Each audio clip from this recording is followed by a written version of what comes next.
Hey, what's up everyone? It's great to see all of your happy, smiling faces. I'm Patrick and this is where I ramble about tech and other stuff I like.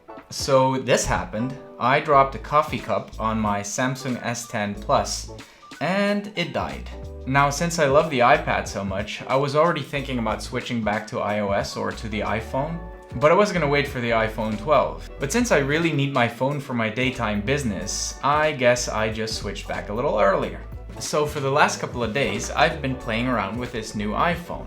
And of course, I wouldn't be much of a tech channel if I didn't use the opportunity to go through some of my favorite apps. And since most of us are still working from home mostly and we have all this extra time on our hands, I thought why not make it into a quarantine edition. So what to do with all this extra time? Let's ramble. Hold up, place go wild when I pull up. They all on me like it wants. So first of all, let's talk about productivity. Yes, we're banned from the office because of the virus, but that doesn't mean we can just sit back and relax. Work still needs to be done. So how do you stay productive in a situation like that? Here are some of the apps I use to keep myself in line. First, there's Moleskine Journey. Now, I've discussed this app at length in my iPad videos, so skip this part if you've already seen that. I've put in these handy timestamps allowing you to skip exactly one app ahead, so feel free to do that. For those of you who don't know it yet, Moleskine Journey is an all-in-one app that really sets you up for the day. I start by indicating what mood I'm in.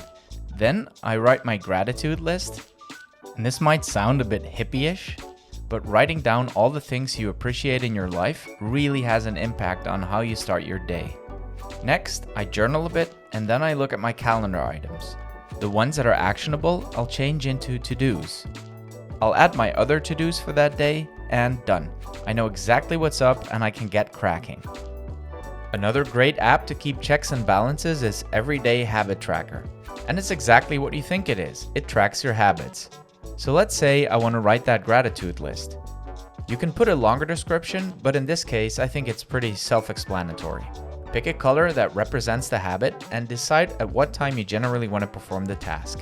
It will then show you your habits in a week view, and you can check your habits when you're done. In the Overview tab, you can get a snapshot impression of how well you're doing. It's a fun way of making sure you're doing all the things you set out to do. It's available on your computer and even as a browser option, so you can use it anywhere. Donut Dog is basically a gamified version of a Pomodoro tracker. For those of you who don't know, the Pomodoro technique is a time management method whereby you commit to working on a specific task for X amount of time. It's derived from the Italian word for tomato, since the creator of the technique used a tomato-shaped kitchen timer. Donut Dog builds on this principle by letting you select how long you want to work on a given task. As soon as you start your task, a machine starts generating donuts, as long as you keep focusing. You need these donuts to keep your little monster happy, who is conveniently called Focus. If you close the app to check your social media or whatever, the machine will stop and the session will end, and that means you're not feeding your focus. Taskheat is a very cool app that you can use across your devices. It basically lets you organize your project in a flowchart. So whenever you need to do something that requires more than one action, Taskheat is not only a great help in planning that out, I also find it very useful to be able to get a visual overview of where I stand in that project. I used creating this video as an example, but you can also use it to plan events. We all know how easy it is to forget stuff when you're organizing a party. One thing that became painfully clear to me is how much money I'm saving by not going out. When you're out and about, you will spend small amounts of money all day long for food and drinks, transportation, and other services. This quickly adds up. That's why I decided to download Spendee, which lets you track your expenses super easily and shows you exactly where the money is going. That's right, lay off the Starbucks. Okay, so now we know how to stay productive and how to mind your cash. But what about all that extra time we have? I like to spend some of mine learning new stuff. I don't really like to read if I can avoid it. I just don't have the patience. Lucky for me, there are some really great apps out there that help me absorb the same knowledge, but faster. The first one is one of my personal favorites, Audible. I just love listening to audiobooks. For some reason, I can focus far better when listening than reading. The best thing about Audible is its huge collection of books, and I really like the fact that a lot of books are read by the author, which is a nice extra touch. I listen to Audible everywhere. My car, the gym, when I'm on a run, or I just let it play through the audio system in our house. Audible works on a subscription basis whereby you get 1 or more credits a month. 1 credit buys you any book you want, which usually means it's a lot cheaper than paying the actual price for the individual book. I'll put a link in the description for a 30-day free trial if you're interested.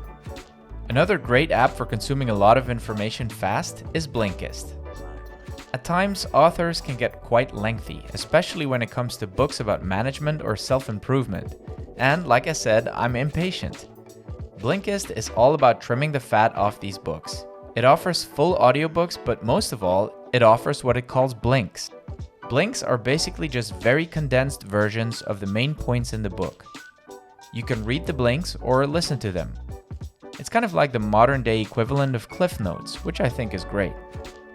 Next up is Skillshare. If you're on YouTube more often, chances are that you've heard of it. Personally, I love Skillshare. You can find courses on just about anything. I'm actually working on a Skillshare course myself. Watch this space. A course I really enjoyed was one on video editing on Final Cut Pro by a YouTuber I really like called Ali Abdal. If you haven't heard of him, definitely check out his channel. He's got some great content. If you want to try out Skillshare, I have a link in the description that will give you 2 months free premium membership, so you can see if you like it before making any kind of commitment. If you don't like the subscription model and you prefer to own the courses in which you enroll, you'll like Udemy. Udemy, much like Skillshare, is a knowledge platform where you can learn anything from playing the guitar to coding. But instead of paying a monthly fee to watch their content, Udemy will charge you only for the courses you actually take. Plus, once you buy them, they're yours and you can use them forever. It's got some free courses too. Whether Skillshare or Udemy is the right fit for you will depend on how many courses you plan to take. If it's just the occasional course, maybe try Udemy. If you want to be able to just try a lot of new things, go for Skillshare. If you want to learn a new language, which might come in handy when it's safe to travel again, probably the funnest and easiest way to do so is Duolingo. You simply pick a language, say what you wish to learn, say why you wish to learn it, choose how many minutes you want to learn every day, choose your level, and start playing. It starts out super easy and it gets harder as you go along. But because Duolingo makes it into a game, it's fun, easy, and you can do it anywhere. Want to learn an instrument? Try Yousician. At the time of recording, they're offering a 7-day free trial. Just open the app, choose the instrument you want to learn, and get started. Yousician is very visual, which I find pleasant.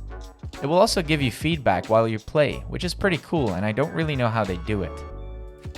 What I did with my extra time is set up this YouTube channel at the beginning of the quarantine. If you're into that or just video editing in general, Lumafusion is the way to go on iOS.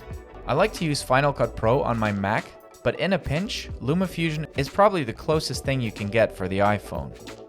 Of course, it's even better on the iPad as it has more space and the Apple Pencil, but not everyone has an iPad and it's perfectly doable to create a good-looking edit on your iPhone. My favorite app to manage my YouTube channel is without a doubt Tubebuddy. Once you register, you'll have access to the browser extension and the apps. The browser extension is the most useful one. It helps you find the best keywords, tags, and other crucial things to help your video do well. But I spend way more time on the app, where I'm either answering your comments or hitting refresh like a crack addict to see how many views I have. The struggle is real. There's a link in the description with my code if you would like to try it out. Okay, now that you're spending so much time learning and doing new stuff, you better make up for that with your partner or family. Try cooking a nice meal for them. Epicurious is chock full of awesome and easy recipes. It even saves you the trouble of making a shopping list by listing everything you need right in the app. Just check it off your list as you go along. Once you're done cooking your 5-star meal and you don't feel like eating at the dinner table, sit down on your couch and open up Amazon Prime Video. You can watch it on your phone or stream it to your TV.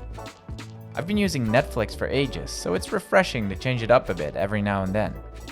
Prime Video has a lot of great new and classic shows and movies, and also a pretty impressive collection of their own stuff.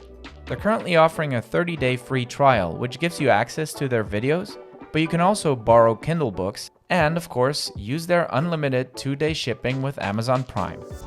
Alright guys, so those are some of my favorite apps for the iPhone. What are your favorite apps? Do you have an all-time favorite? Let me know in the comments below. Thumbs up if you liked the video, thumbs down if you're the Russian spy and you're only here to collect our data. Don't be that guy. Don't be a Russian spy. What's wrong with you? See you in the next one.